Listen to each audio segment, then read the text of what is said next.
এই মাথা ব্যথার জন্য কিন্তু ভীষণ প্রকৃতির কষ্ট আমরা পেয়ে থাকি। তো আজকের আলোচনা করব যে মাথা ব্যথার দুটো ঔষধ।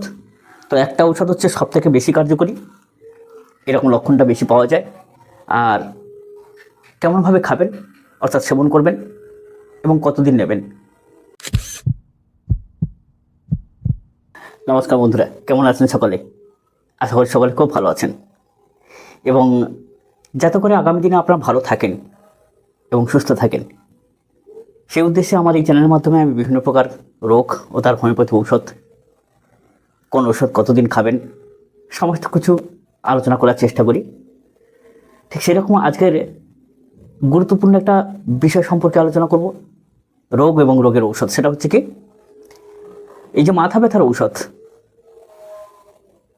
এই মাথা ব্যথার জন্য কিন্তু ভীষণ প্রকৃতির কষ্ট আমরা পেয়ে থাকি। যাই হোক, মাথা ব্যথা নিয়ে অনেক ভিডিও আছে। তো আজকের আলোচনা করব যে মাথা ব্যথার হোমিওপ্যাথি ঔষধ, দুটো ঔষধ। তো একটা ঔষধ হচ্ছে সব থেকে বেশি কার্যকরী, এরকম লক্ষণটা বেশি পাওয়া যায়, আর কেমনভাবে খাবেন অর্থাৎ সেবন করবেন এবং কতদিন নেবেন। কিন্তু তার আগে একটা কথা আপনাদেরকে, ধ্রুব সত্য কথা, যেটা না বললেই নয়। এই যে আপনি ভীষণ প্রকৃতির যে মাথা যন্ত্রণায় বা মাথা ব্যথায় ভুগছেন, ভীষণভাবে কষ্ট পাচ্ছেন, এর জন্য কিন্তু অবশ্যই করে আপনি এই মাথা ব্যথার ওষুধ খুঁজতে গিয়ে ইউটিউবে বারবার স্ক্রল করার পরে যখন দেখছেন যে একটা টাইটেল লেখা আছে যে একটা ওষুধেই মাথা ব্যথা থেকে মুক্তি,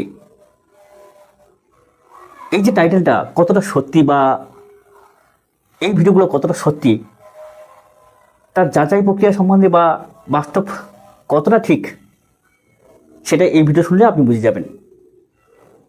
তা আসুন বন্ধুরা, একটু সময় দিয়ে যদি দেখে নেন, আশা করি আগামী ভবিষ্যতে আপনার এই যে কোনটা ঠিক ভিডিও কোনটা বেঠিক ভিডিও, অর্থাৎ ঠিক আর বেঠিকের মধ্যে, অর্থাৎ ঠিক আর ভুলের যে যাচাই প্রক্রিয়াটা, সেটা কিন্তু আপনি করার মতো করে অভিজ্ঞতা তৈরি করতে পারবেন। একটু সময় দিয়ে ভিডিওটা দেখুন বন্ধুরা। শিক্ষামূলক ভিডিওগুলো আমরা নিয়ে আসি যাতে করে আপনার আগামী দিনে বাড়িতে বসে সুস্থতা কাউকে প্রদান করতে পারেন, নিজে সুস্থ থাকতে পারেন। এই যে মাথা ব্যথার টাইটেলগুলো দেখে আমরা যে অতিরিক্তভাবে ঝাঁপিয়ে পড়ি, একটা ওষুধেই বাজিমাত, একটা ওষুধেই মাথা ব্যথা থেকে মুক্তি, এর সত্যতা কতটা সেটা সম্বন্ধে একটু আলোচনা করি। তো হঠাৎ করে মাথা ব্যথা আপনার শুরু হলো, আপনি কাজ করতে পারছেন না, পড়াশোনায় মন বসছে না, আলো অসহ্য হচ্ছে, শব্দ বিরক্তি, মানে শব্দও সহ্য হচ্ছে না, কারো কথাও আপনি সহ্য করতে পারছেন না। তো এর পিছনে তো কয়েকটা কারণ থাকে বন্ধুরা, সেই কারণগুলো আমাদের খুঁজে বার করতে হবে অবশ্যই করে। আজকাল প্রায় মানুষ কিন্তু এরকম কোনো না কোনো একটা স্ট্রেস, অর্থাৎ মানসিক চিন্তা, আবার ঘুম কম হওয়া, কারণ রাত জেগে মোবাইল দেখা, টিভি দেখা, এবং প্রতিটা মানুষ সবসময় যেন মস্তিষ্ককে একটা ব্যস্ত রেখেছে, যার জন্য মাথা যন্ত্রণায় ভোগেন। দীর্ঘ সময় এই যে ব্লু লাইট, মানে আপনার মোবাইলের যে রশ্মি, সেটা চোখে পড়তে পড়তে কী হয়, মস্তিষ্কটাকে সবসময় উত্তেজিত করে রাখছে, মানসিক চিন্তাটাকে উত্তেজিত করে রাখছে। ওই জন্য দেখবেন যে আপনি মোবাইলটা দেখছেন, আপনাকে স্ত্রী বা আপনার ভাই বোন কিংবা যদি কেউ যদি কোনো প্রয়োজনে একটা ডাকে, হঠাৎ করে আপনি একটা তেরকি দিয়ে ওঠেন, মেজাজ দিয়ে ওঠেন। এর কারণটা কিন্তু এটাই, কারণ এই মোবাইল আস্তে আস্তে আমাদের মানসিকতাটাকে খেয়ে ফেলছে, পোকার মতো করে একটু একটু করে ঘুণ ধরিয়ে দিচ্ছে। কি করে বেরিয়ে আসতে হবে? আপনি শিক্ষিত মানুষ, বেশি বলতে গেলে সময় যাবে, তা আপনি যদি বোঝেন তাহলে অবশ্যই করে কি করতে হবে সেটা নিশ্চয়ই বুঝতে পারছেন। তবুও কি করতে হবে যদি বলতে পারি বলছি, লিমিটেড ভিডিওটাকে রেখে। তো বন্ধুরা, এমন অবস্থায় আমরা সবসময় জন্য মোবাইলের মধ্যে স্ক্রল করতে থাকি, কোথায় মাথা ব্যথার ঔষধ, কোথায় মাথা যন্ত্রণার ঔষধ, কি আছে আমাকে মুক্তি দিতে পারবে। মুক্তি পেতে, আমার কষ্ট থেকে লাভ করতে গেলে বা কীভাবে আমি মুক্তি পাবো, তার জন্য আমি সবসময় ছটফট করছি, কিন্তু নিয়ম কিন্তু মানছি না। একটু যখনই সুস্থ হয়ে যাচ্ছি তখন আবার শুরু হয়ে যাচ্ছে কি, আমার বদ অভ্যাস আমাদের বাড়িতেও আছে। আমি আপনাদের শুধু জ্ঞান দিলে হবে না, এরকম ধরনের হয় কম আর বেশি, এটাই। কিন্তু ভাইরাসের যুগ, কতটা রক্ষা করবেন?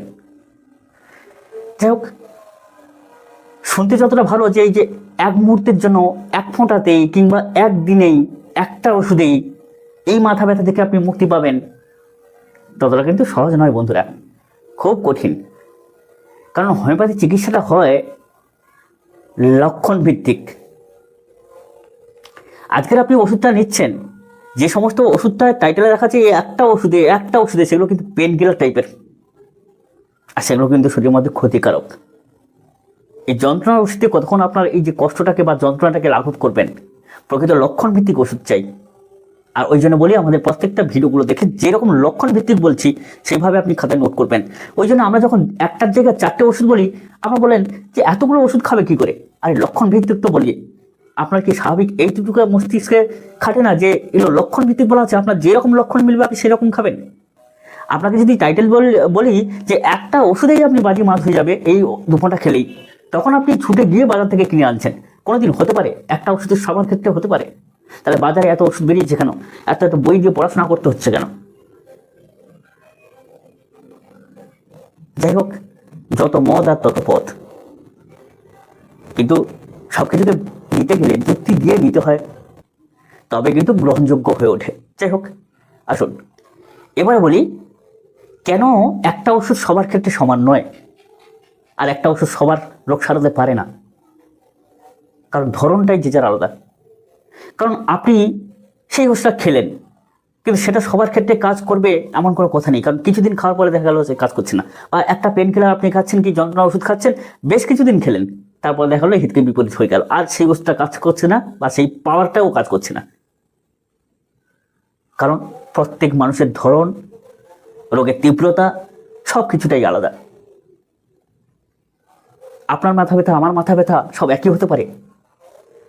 আপনার ধাতুগত লক্ষণ, আপনার চাহিদা, আপনার মানসিকতা, আমার মানসিকতা এক হতে পারে? কখনোই হতে পারে না। তবে হ্যাঁ, বেশিরভাগ কিছু কিছু মানুষের লক্ষণগুলো একই রকম হয়, সেটা দেখে আমরা একটা ওষুধ নির্বাচন করি, কিন্তু সব ক্ষেত্রে কার্যকরী নয়। পার্থক্য হতে পারে, যার জন্য আমরা একটা ভিডিওতে 3-4টে ওষুধ বলি। আপনার সময় কাটানোর জন্য নয়, আপনার সময়টাকে নষ্ট করার জন্য নয়। কারণ আপনার টেনশনের জন্য হতে পারে, আপনার মাইগ্রেনের জন্য হতে পারে, আমার সাইনাসের জন্য হতে পারে, আবার কারো চোখের সমস্যার জন্য হতে পারে, আবার কারো বা উচ্চ রক্তচাপ জনিত হতে পারে। তাহলে সবার ক্ষেত্রে আগে ওষুধ হবে কি করে? হোমিওপ্যাথি কিন্তু বিভিন্নভাবে উপসর্গ অনুযায়ী আলাদা আলাদা ওষুধ হয়, যার জন্য আমরা সময় দিয়ে আপনাদের সামনে একটু ভিডিও করি, 2-4টে ওষুধ দিয়ে আলোচনা করি। কিন্তু যেখানে আমরা দেখলাম যে একটা ওষুধের কথা বলি, একটা ওষুধেই বাজিমাত, সেই ভিডিওটা দেখার জন্য আপনারা আপ্লুত হয়ে পড়েন। আমি দেখলাম যে আপনাদের কোনটা চাহিদা, দেখি তো মানুষ যুক্তি দিয়ে কেন নেয় না, আমি সেটাই ভাবি। যাই হোক, হোমিও চিকিৎসার দৃষ্টিভঙ্গি তো সবার সমস্যার সঙ্গে আপনার সমস্যা এক হয় না কোনোদিনও, আবার হতেও পারে, যার জন্য আমরা লক্ষণভিত্তিক ওষুধ বলি। তবে একটা কথা বলি যে হোমিওপ্যাথি যেহেতু একটা ন্যাচারাল পদ্ধতি, তাই কোনো রকম সাইড এফেক্ট হওয়ার কিন্তু খুব একটা ভয় থাকে না। ভুল ডোজ নিলেও যে বিশাল একটা সমস্যা হয়ে পড়বে তা নয়, কারণ ধীর গতিশীল চিকিৎসা, আর একটা ওষুধ অনেক রোগের ক্ষেত্রে কাজ করে, যার জন্যে হোমিওপ্যাথিতে সাইড এফেক্ট হয় না। একেতে ধীর গতিশীল, আর তার উপরে একটা শরীরে বিভিন্ন রকম রোগ আছে, যার জন্যে ওষুধগুলো এতটা সাইড এফেক্ট হয় না, পার্শ্ব প্রতিক্রিয়া করে না। তো বন্ধুরা, এই যে মাথা ব্যথার জন্য যে আজকের ওষুধ সম্বন্ধে আলোচনা করব, তার আগে কিন্তু অবশ্যই করে আপনার লাইফস্টাইলটাকে চেঞ্জ করতে হবে। হ্যাঁ, অবশ্যই করে আপনি কি কারণে হচ্ছে সেটাকে খুঁজে বার করুন। আচ্ছা, তারপরে এই যে ডিহাইড্রেশন মাথা ব্যথার বড় একটা কারণ, পর্যাপ্ত পরিমাণে ঘুম নিন, ঘুমের কারণেও ভীষণ প্রকৃতির মাথা ব্যথা হয়। এটা কিন্তু সব থেকে বেশি। রাত জেগে মোবাইল ঘাঁটা, রোজ 11টার আগে আবার শোয়ার চেষ্টা করুন, ঘুমানোর চেষ্টা করুন। দিনে 7 থেকে 8 ঘন্টা ঘুমানোর চেষ্টা করুন। তারপর এই যে মানসিক যে চিন্তা, এটাকে অবশ্যই করে কমাতে হবে। এটা কিন্তু বিশেষভাবে গুরুত্বপূর্ণ। নিয়মিত সঠিক খাবার, ব্যায়াম করুন, অতিরিক্ত রিচ খাবার খাবেন না। আর এই ব্যায়াম বা এক্সারসাইজ করলে দেখবেন শরীরের মধ্যে একটা পরিশ্রম হয়, তারপর ঘুমানোর, তারপরে কিন্তু একটা ঘুম আসার একটা প্রবণতা তৈরি হয়।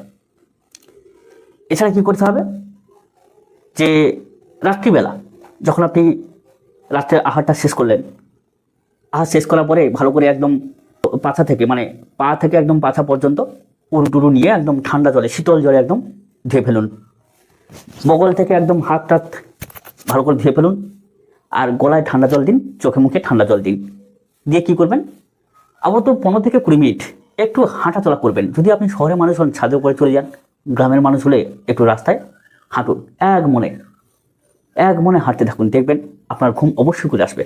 বিশেষ করে যে সমস্ত যুবকগণ অতিরিক্ত স্বপ্নদোষে ভুগছেন, তাদের ঘুমটা গাঢ় না হওয়ার জন্য কারণে বিভিন্ন রকম চিন্তা এসে মাথায় ঘুরঘুর করতে থাকে অধিক রাত্রে, আর তার জন্য তাদের কিন্তু এরকম ধরনের স্বপ্নদোষে আক্রান্ত হয়।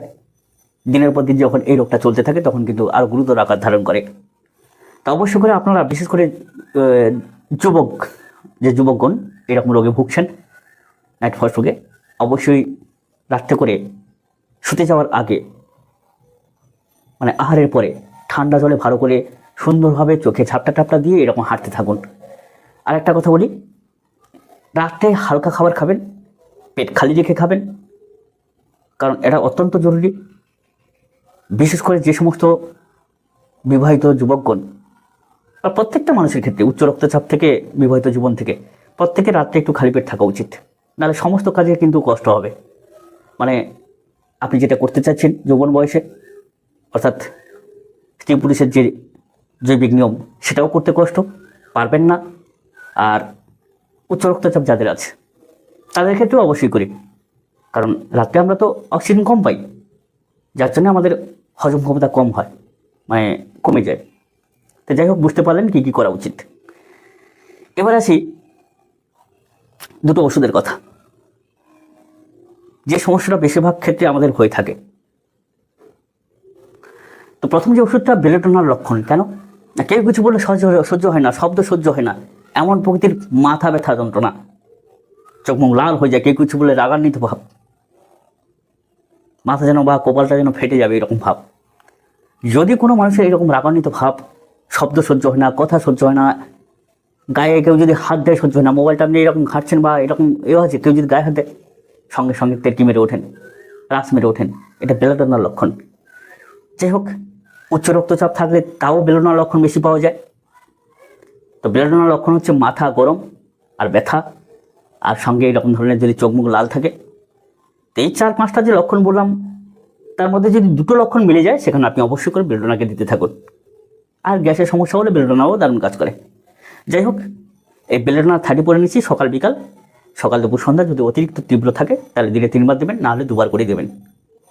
এবারে সমস্ত প্রকার মাথা যন্ত্রণার ক্ষেত্রে আমাদের যদি বায়োকেমিক চিকিৎসা আমরা করতে যাই, বায়োকেমিক হিসেবে যদি আমি প্র্যাকটিস করি বা আপনি যদি প্র্যাকটিস করেন, আপনি যদি মনে করেন আমি বায়োকেমিক চিকিৎসা করতে চাই, তাহলে মাথা ব্যথা তো আমাদের একটাই ঔষধ আছে যা সর্বপ্রকার মাথা যন্ত্রণার ক্ষেত্রে ব্যবহার করা যায়। যেহেতু ম্যাগনেসিয়ামের অভাবে আমাদের স্নায়বিক উত্তেজনা বৃদ্ধি পায়, আবার স্নায়বিক ক্ষমতাও কমে যায়, তাহলে ম্যাগনেসিয়াম কি, ম্যাকফস, সেই ম্যাকফস 12x 5টি করে ট্যাবলেট দিনে 3 বার 4 বার পর্যন্ত নিতে থাকুন, যে কোনো ওষুধের সঙ্গে পর্যায়ক্রমে। আপনি যদি মনে করেন যে বেলোডোনার সঙ্গে নেবেন। এছাড়া আমরা অন্যান্য ভিডিওতে যে মাথা যন্ত্রণার ওষুধগুলো বলেছি সেখান থেকে আপনি তুলে আনতে পারেন। যাই হোক, এবার কিন্তু নেবেন। আর একটা কথা, গ্যাসের জনিত কারণে যে আমাদের মাথা যন্ত্রণা বা অন্যান্য রোগ যে কমতে চায় না, মাথা যন্ত্রণা, উচ্চ রক্তচাপ, এগুলো যে কমতে চায় না, আপনি যদি বায়োকেমিকে গ্যাস বা অ্যাসিডিটির ওষুধ নিতে চান তাহলে ন্যাট্রমফস নিচ্ছেন বায়োকেমিকে। আর যদি মনে হয় হোমিওপ্যাথি নেবেন তাহলে নাক্স ভূমিকা নেবেন। এটা হচ্ছে প্রথম সারির ঔষধ এবং ভীষণ প্রকৃতির কার্যকরী, 50% রোগগুলোকে কমাতে সাহায্য করে। তাহলে কী বললাম, যদি তীব্র মাথা যন্ত্রণা হয় তাহলে বেলোডোনা, সঙ্গে ম্যাকফস পর্যায়ক্রমে রাখছেন, সঙ্গে যদি গ্যাস থাকে রাত্রে শুতে যাওয়ার সময় নাক্স ভূমিকা বা ন্যাট্রমফস এরকম নিতে থাকুন, অবশ্যই এগুলো উপকার পাবেন। তবে একটা কথা বলি বন্ধুরা, শেষ পর্যায়ে এই টাইটেলগুলো দেখে যে আপনারা আকর্ষিত হন, অবশ্যই করে চ্যানেলগুলোকে চিনতে শিখুন। আর চিনবেন সেটা আপনার ব্যক্তিগত ব্যাপার, অবশ্যই বললে অহংকার করা হবে না, দরকার নেই। ভালো লাগলেই অবশ্যই করে ভিডিওগুলোকে লাইক করবেন। আর যতজন দেখবেন প্রত্যেকে একটু লাইক করার চেষ্টা করুন, লাইক করলে কী হয়, উৎসাহ বাড়ে। একটা ভিডিও তৈরি করতে কিন্তু অনেক কষ্ট, এটা কোনো ব্লগ ভিডিও নয়, যে আমি হাঁটছি চলছি আর পাড়ায় পাড়ায় ঘুরছি, দোকানে দোকানে ঘুরছি, এটা বসে মস্তিষ্কের মধ্যে পড়াশোনা করে স্মরণ করে সঙ্গে নিজের স্টেপ বাই স্টেপ যে ওষুধগুলো সেগুলোকে বলা যথেষ্ট সময় লাগে বন্ধুরা। যাই হোক, যতজন ভিডিওগুলো দেখবেন প্রত্যেকে লাইক করার চেষ্টা করবেন, তাতে করে উৎসাহ বাড়বে। এরকম করে বলছেন আপনারা গত দুটো ভিডিওতে, খুব ভালো লাগলো। সবাই খুব সুখের সঙ্গে ভালো থাকুন, সুন্দর থাকুন। নমস্কার।